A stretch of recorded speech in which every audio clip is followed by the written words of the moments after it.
us, and appreciate them for being here. Come back whenever you have the opportunity to be here with us. Go ahead and start with a word of prayer.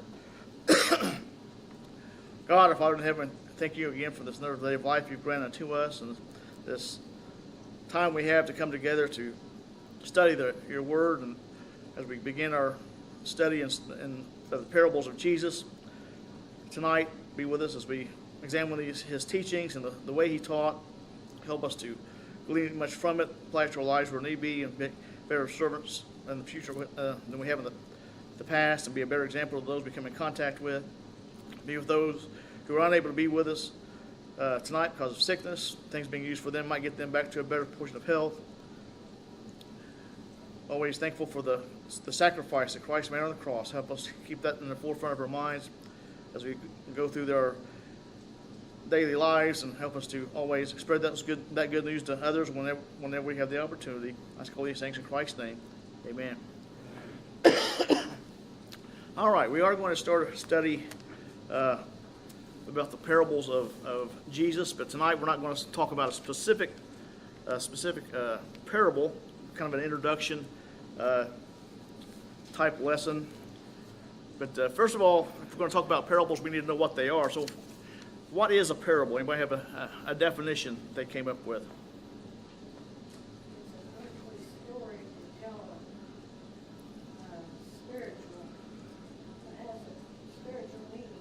Okay, an earthly story or illustration that has a spiritual meaning behind it. Anybody else have anything else? The literal meaning of a word is defined as a laying alongside, and it's the idea of a common life experience or event that conveys a moral lesson or story. Yeah, that's probably a little bit more of a more accurate description of it, because you'll notice that when Jesus starts to teach in a parables, he said, like, he'll use this phrase a lot of the kingdom of heaven is like. So he's comparing it to something else, something that's more of a common illustration compared with some of the things about the kingdom of heaven. So that is a good definition of placing one thing next to another, comparing one thing to another. These are all Strong's definitions that I jotted down here.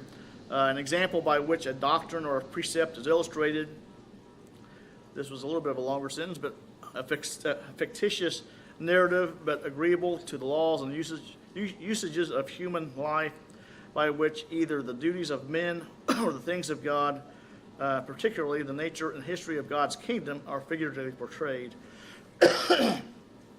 So it's basically a comparison, kind of using everyday experiences and common things that people would be able to understand. A lot of times, I've always had the understanding growing up that Jesus used parables to make it easier for people to understand things, but I've kind of come to the thought that it's kind of the opposite. He kind of used parables, and we'll talk about that a little bit later here as we talk about the reason why, but to kind of weed out those who were going to be sincere listeners and those who were not. He kind of mentions that, and we'll talk about that in just a second. But anybody else have anything about the definition of parables? I found an interesting statement along these. It's to the effect, to the carnal, they're availing; to the receptive, a revealing of truth. I just thought that was kind of an interesting statement of how to put it, and that's true. That's kind of what Jesus describes it as. I mean, the reason why he did it that way. But to those who are truly seeking the truth, it can be something that's going to be revealing of, oh yeah, kind of a light bulb type situation can go off that, oh yeah, that makes it a little bit clearer. But to those who are not really seeking the truth anyway, it'll just go over their heads anyway. So, anybody else?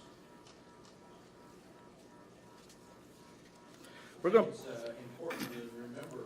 I know sometimes people try to pass off something and discard it. Oh, that's just a parable.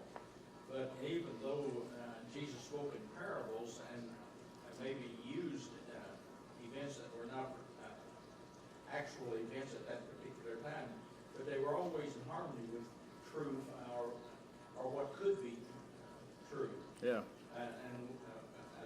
don't want to jump into any particular story, but so many times people want to discard the story of rich man and Lazarus by just saying, "Oh, that's just a parable," and that wasn't something that really took place. And of course, we can talk about that later. But a parable, the events of a parable are in harmony with truth. Yeah, that's part of the Strong's definition. The last one I read, a fictitious narrative, but it's agreeable to the laws and usages of human life. So it might be fictitious, or might, the people involved in the story might not be actual people, but the principles involved in the story are true principles that are applicable. And I've heard the people say that too, as well, especially about the rich man and Lazarus. That it's a parable, but I mean, I have my view that I don't think it's a parable, but that's neither here nor there. Usually, one reason that Jesus really usually didn't use specific names or something when he's talking about a parable. It's this man, or these men. That when he actually named somebody, but that could be here and there. But again, it's basically a story that kind of lays aside the principles of the kingdom to just to illustrate the principles of the kingdom. Are there Old Testament parables? Oh, yes. Anybody have any examples of Old Testament parables? We're not going to talk about them in depth as far as our class goes, but a lot of times we have the concept, I think, that Jesus is the only one that used parables in the New Testament, but there's plenty of Old Testament parables as well. I think the most famous one, probably that most people are familiar with, is Nathan when he spoke to David about the man that had that one little ewe lamb. Yeah. You are the man, David. That's probably one of the more famous ones. Anybody else have another one? If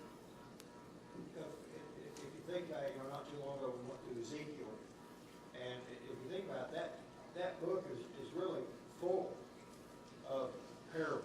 Yeah. Illustrate, Jeremiah was supposed to use dung and go lay in the mud in the river and his belt, all this other kind of stuff. There's all types of throughout the book of Ezekiel. I had one Ezekiel example. Like George said, there's several of them, but over in Ezekiel chapter 17, there's the parable of the eagles and the vine. I'll read it real quick here, not too long. Let's start in verse 1 of Ezekiel chapter 17. It says, "And the word of the Lord came to me, saying, Son of man, pose a riddle and speak a parable to the house of Israel, and say, Thus says the Lord God, a great eagle with large wings and long pinions, full of feathers of various colors, came to Lebanon and took from the cedar of the highest branch. And he cropped off the topmost young twig and carried it to a land of trade, and he set it in a city of merchants. Then he took some of the seed of the land and planted it in a fertile field, placed it by abundant waters, and set it like a willow tree, and it grew and became a spreading vine of low stature. Its branches turned toward him, but its roots were under it, so it became a vine, brought forth branches and put forth roots. But there was another great eagle with large wings and many feathers, and behold, this vine bent its roots toward him and stretched its branches toward him from the garden terrace where it had been planted, that it might water it. It was planted in good soil by many waters to bring forth branches to bear fruit, and became a majestic vine. Thus saith the Lord, will it thrive? Will he not pull its roots pull up its roots, cut off its fruit and the leaves, and leave it to wither? All of its spring leaves will wither, and no great power or many people will be needed to pluck it up by its root. Behold, it is planted, will it thrive? Will it not utterly wither when the east wind touches it? it will wither, and the green cherish where it grew. Now he's talking about the rebellious house in the rebellion of Israel and those kind of things in that illustration, but it's just an illustration of a Old Testament parable. Anybody else having another one that they found? In Judges 9, about Jotham speaking the parable of the trees, selecting the bramble bush to reign over them. Yeah, it's, When they selected Abimelech. yeah, I had that one down as well. Judges 9, 8 through 15. I had found the wasted vineyard in Isaiah 5, 1 through 7, talking about the ewe lamb as well. But yeah, there are definitely parables in the Old Testament. Why did Jesus speak in parables? Turn over to Matthew chapter 13 and read Matthew 10 through 17. If someone wants to go ahead and turn over there and read that for us. The disciples came and said unto him, Why speakest thou unto them in parables?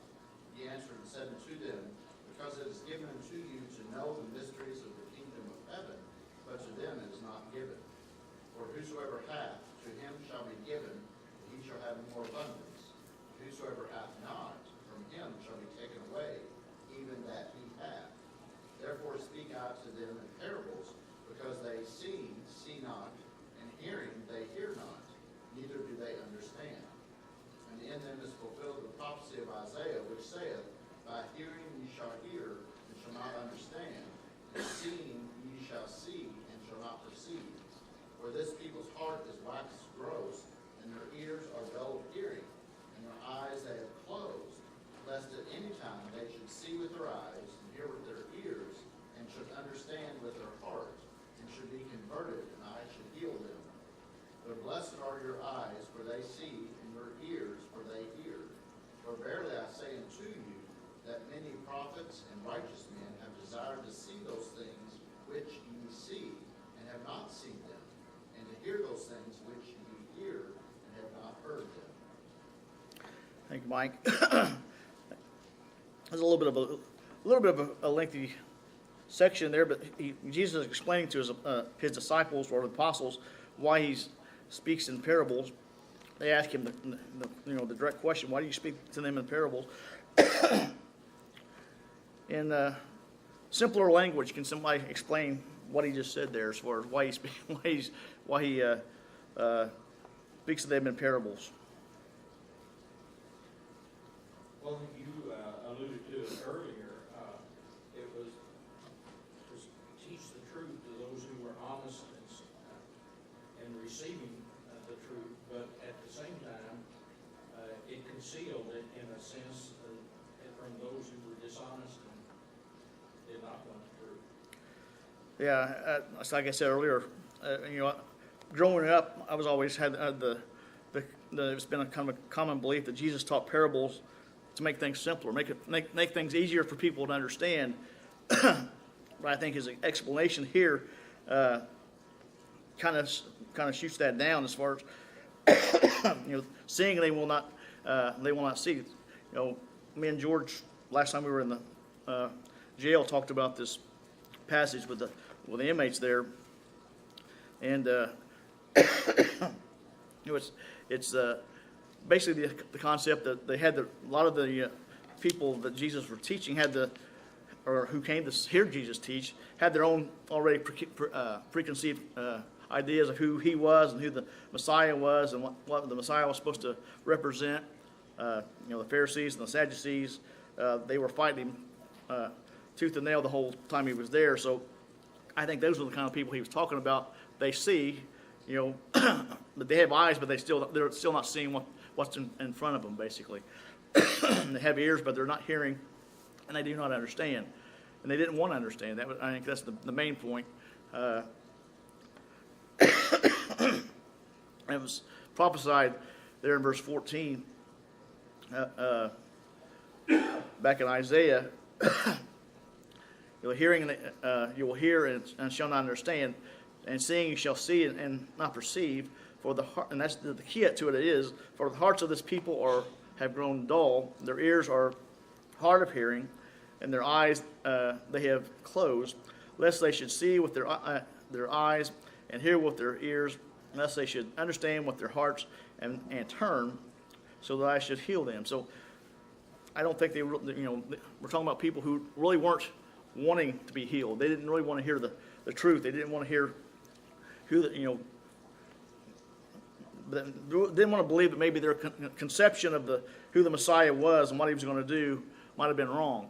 They were expecting an earthly kingdom to be set up, and they were going to be Israel was going to be a great nation once again, and those kind of things. But that was not the kind of kingdom that God was setting up here. Well, even the apostles, they didn't understand a lot of things either, and they questioned the Lord when they was by themselves, what that meant. Yeah, and there's The sower, he said, what are you talking about? a lot of these parables, they're going to ask him, what does that, explain that to us, or whatever, explain this parable to us. And he goes, the parable of the sowers, which is the one that we'll be talking about next week. He does explain it to them in verses 18 through 23, what the various soils mean and those kind of things. But they were the ones who were, he was teaching to spread the message, basically. Once he was gone, they were going to be the ones who were going to spread the gospel to the rest of the world. An example of what you're talking about there, if you recall when Jesus told his disciples to beware of the leaven of the Pharisees and Sadducees, and their conclusion was, we didn't bring any food, and so he's using this to rebuke us. Yeah. And then, of course, he reminds them, don't you remember, I just fed 5,000 people with one little boy's sack lunch. Why would I be rebuking you for not bringing food? I mean, from 20,000 feet and 2,000 years later, we can look at some of the reactions the apostles had and say, well, how in the world could they not see these things? But we might not have been any better than they were. But But they lived under the Jewish scribes, and, they was looking for an earthly kingdom, and even their eyes was blinded. well, I'm sure that from a very early age that the apostles, like you said, they were brought up under the Jewish system. They were taught these things, for a better word, I guess, through Jewish schools or whatever. But so that was the common belief that when the Messiah comes, he's going to set up this kingdom and we're going to reign once again. I haven't counted, but I know there are numerous times in the accounts of Matthew, Mark, Luke, and John that is stated that something that Jesus said, and then it states that after he was raised from the dead, then they understood what he was talking about. Yeah, even being in the grave for 3 days and coming to, they did not kind of get that concept when it was happening. We find them huddled in someone's house and then kind of fearing for their own lives. And then he appears to them and the resurrection is proven to them, the empty tomb they saw, and things started to click a little bit more, I think. But, they all scattered and left him just before the crucifixion. So they, again, and he was frustrated with them many times throughout his time here on earth as well. How long am I going to be with you? And how long, when are you not going to get this type of things? He said over a few different occasions, but again, humans are humans. People are going to be what we are. So we can't. It's easy to criticize them from our perspective, but we might have been the same way that they are. Or they were. Anybody else? Yeah, I think it's a good point for us to remember, in this text, where you're at, Jeff, is who it is that he's talking to. He's talking to religious people, and some of them are extremely religious people. Yeah. And we need to always have our eyes and our ears open to understand. Well, it's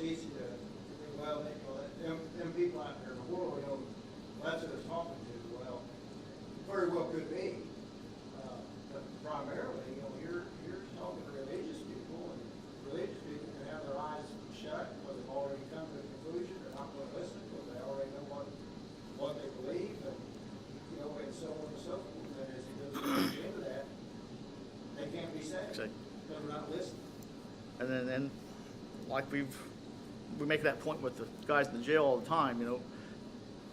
Most of the time when Jesus is talking to these, teaching it, he's teaching people who are already religious in some sense. You know, they're Jewish people that, and a lot of the Jewish religious leaders of the day. But you know, we can apply it to ourselves. You know, whatever denomination, or even members of the Lord's church, we can have our own beliefs that, you know, maybe they're not just exactly right according to the scriptures. Sometimes we don't want to see that. Sometimes we'll, you know, well, I can't see that. You know, I see what it says, but I don't want to believe it, or I don't think that's what it says. We want to, again, we like to criticize the apostles for their slowness sometimes in understanding things. We also want to criticize members of denominations for why can't they see this? But again, we can sometimes be just as guilty of those kind of same things as well. So, like George said, we need to make sure we're studying for one thing and rightly dividing the word, because we can do the same thing that we accuse others of just as easily. I think George's explanation is exactly right. And what you said there, even about some members of the church, reminded me of an incident. Brother Bob Welch, years ago, said he preached a lesson in a meeting on doing fulfillment of the old law. And he was going home with one of the brethren after services. And the brother told Brother Welch, said, "Oh, that was such a wonderful lesson." He said, "That's what I've said all along. That if people would just do away with that old law and keep the Ten Commandments, everything would be all right." Said he felt like he needed to preach that lesson again. Maybe I need to go over that with you one more time on the ride to your house. But again, we can be just as rooted in our beliefs that might not be just exactly right as well. And a lot of, you know, especially this the ones here in the parables here in chapter 13 of Matthew, talking about the kingdom. What is meant by the kingdom? Jesus said that, you know, because it is there in verse 11, because it has been given to you to know the mysteries of the kingdom of heaven, but to them it has not been given. What's it meant by the mysteries of the kingdom of heaven? I know George has an opinion because we talked about it the other night. I think this is one that you just got done talking about, the kingdom, we down in Smokies. The Bible class was talking about the kingdom. And I just made a comment, because they are two completely different words, two completely different meanings. And he was teaching that they were synonymous, they're one and the same. Just the same one, this is what we've been taught Yeah. all along, or no really study of what the words mean, but he's talking about the authority of heaven. The rule. I mean, they had where we should get our authority. Where, you know, what authority should we respect? And I know we're not going to get into it in any depth tonight, but you know, the parable of the sower kind of speaks to that. You know, the various ways, you know, the hearts of men are going to respect or not respect the authority of heaven, basically, by the way they react to the message they're given.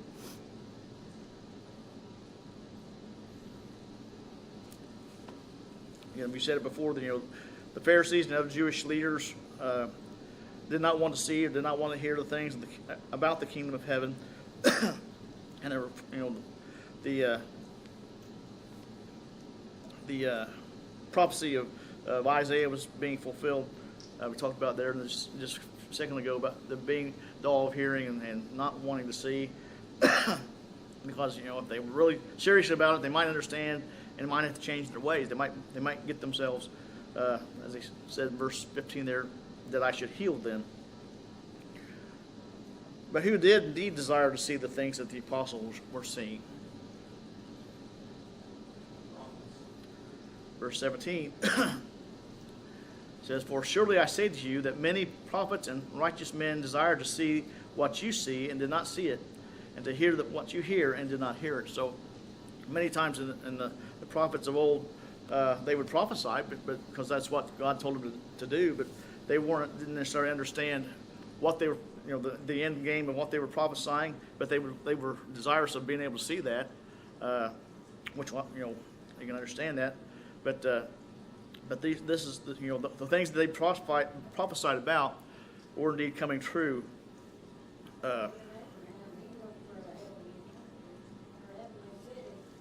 Yeah, I mean, even as far back as Abraham, but all the way through. Anybody else have anything else about why Jesus taught in parables?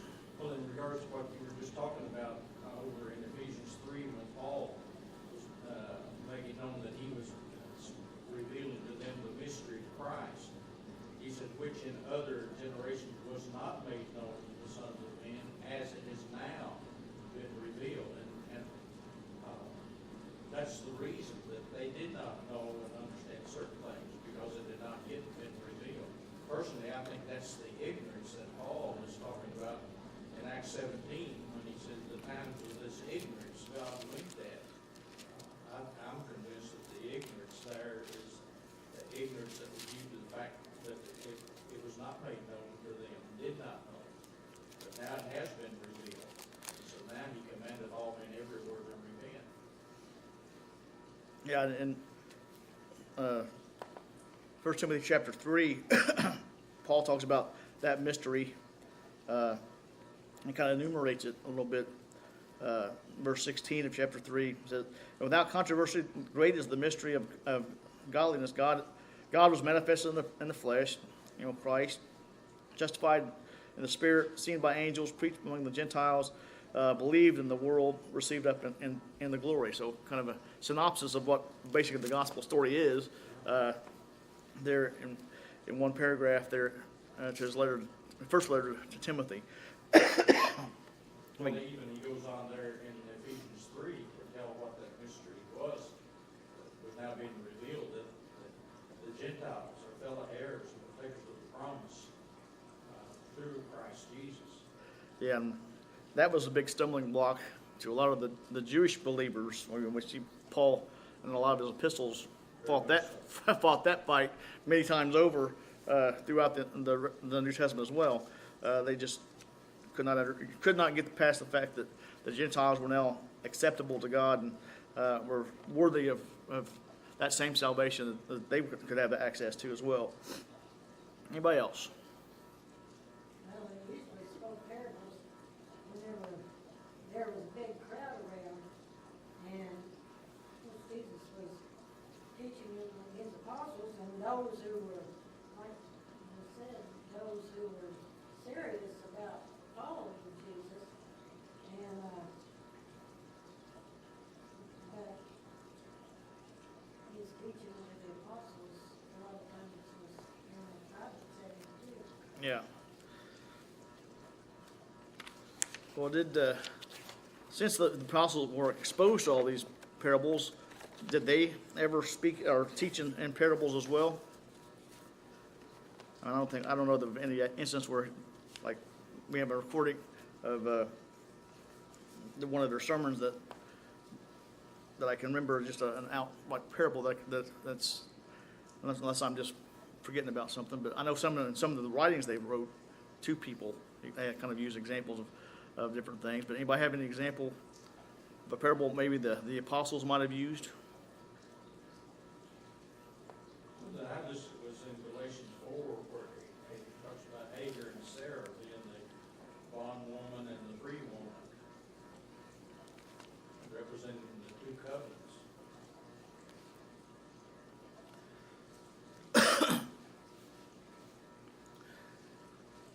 I had one over in James talks about the patience of the farmer over in James chapter 5.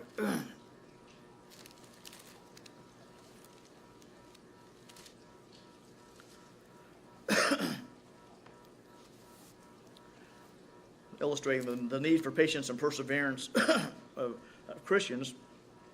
James 5, starting verse 7 says, therefore be patient, brethren, until the coming of the Lord. See how the farmer waits for the precious fruits of the earth, waiting patiently for it until it receives the early and latter rains. You also be patient, establish your hearts, for the coming of the Lord is at hand. Do not grumble against one another, brethren, lest you should be condemned. Behold, the judge is standing at the door. My brethren, take the prophets who spoke in the name of the Lord as an example of suffering and patience. Indeed, we count them blessed who endure. You have heard of the perseverance of Job and seen the end, indeed, of the intent of the Lord. The Lord is very compassionate and merciful. But above all, my brethren, do not swear either by heaven or by earth or by any other oath, but let your yes be yes and your no be no, lest you fall into judgment. So again, using that example of a farmer, not necessarily a parable, but an example of farmers have to wait on the elements to see the fruit of their labors, and we're going to have to wait. We'll have to be patient and wait on the appearance of the Lord as well. Anybody else have any other example that they can think of or found?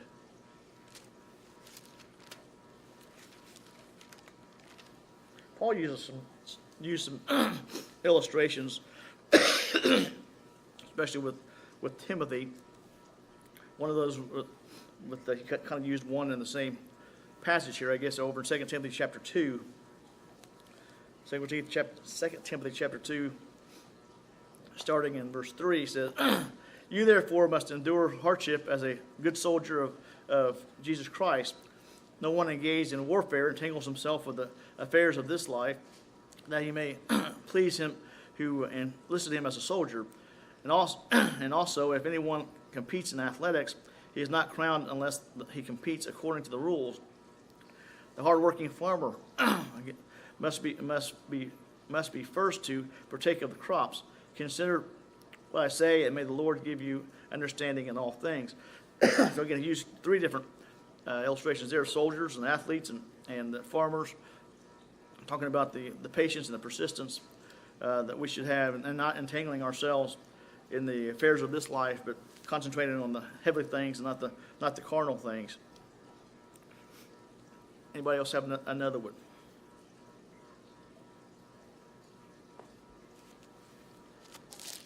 I got one more that was over again in athletes, talking about athletes over in First Corinthians chapter 9.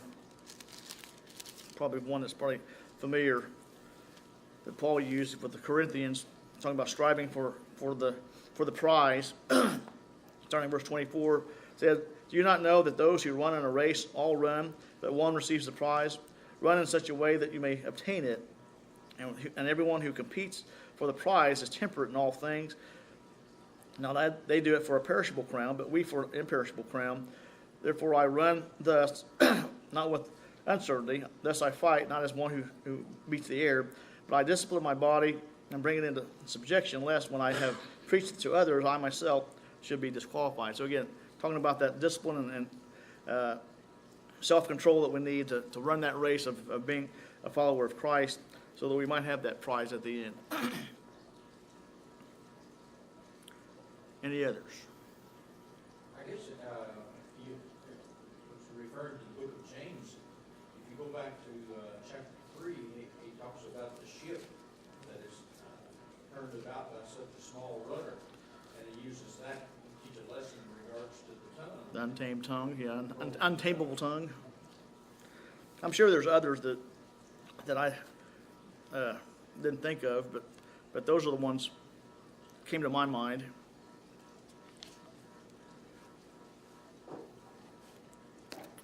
What were some of the reactions to the parables that, especially the Pharisees and the Sadducees or the scribes had toward Jesus' teaching? And both positive and negative, I guess. But anyone have an example of one of their reactions they had to any of the parables? Yeah. Matthew 22, verse 15, Lord, give the parable of the wedding banquet. The Pharisees, in verse 15, with the Pharisees took counsel how they might entangle him in his talk. The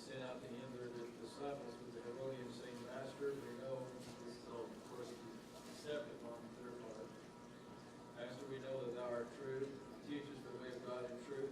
Neither carest thou for any man, for thou regardest not the person of men. Therefore, what thinkest thou?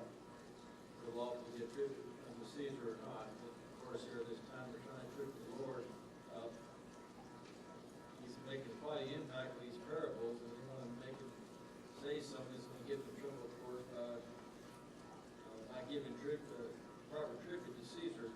Verse 18, that Jesus received their wickedness. Of course, he would, because he's the Lord. He said, why did ye me, you hypocrites? Show me the tribute money.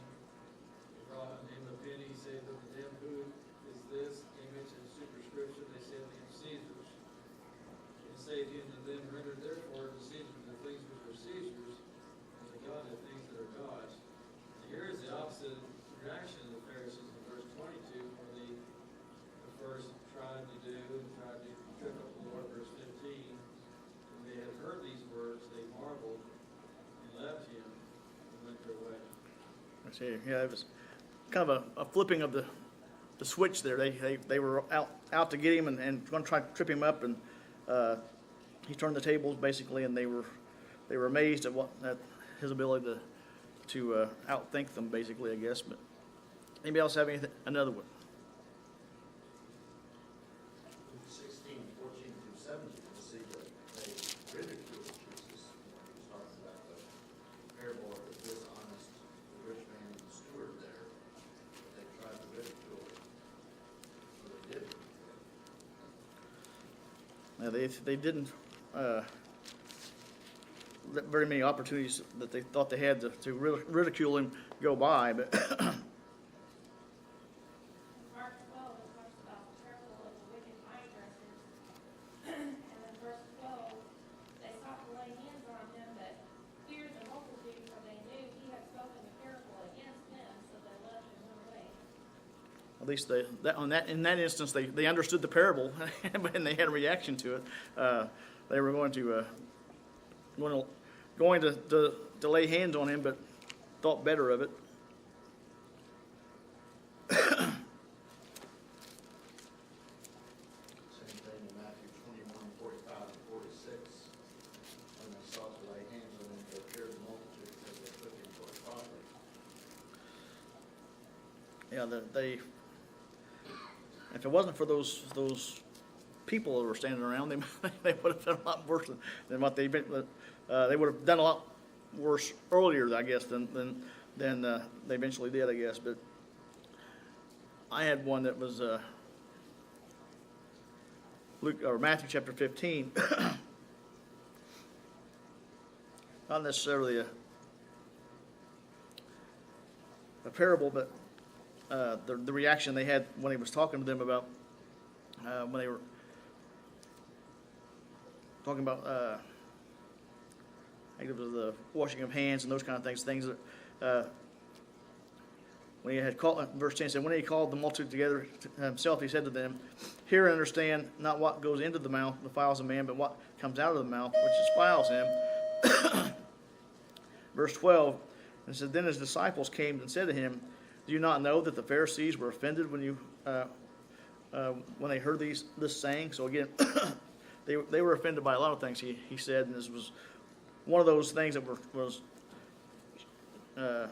tearing down one of their traditions they had about hand washing and those kind of things, putting that as more important than the spiritual things.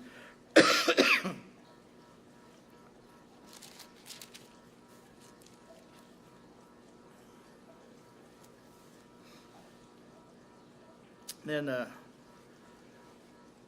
had one over Matthew chapter 12, where after he had the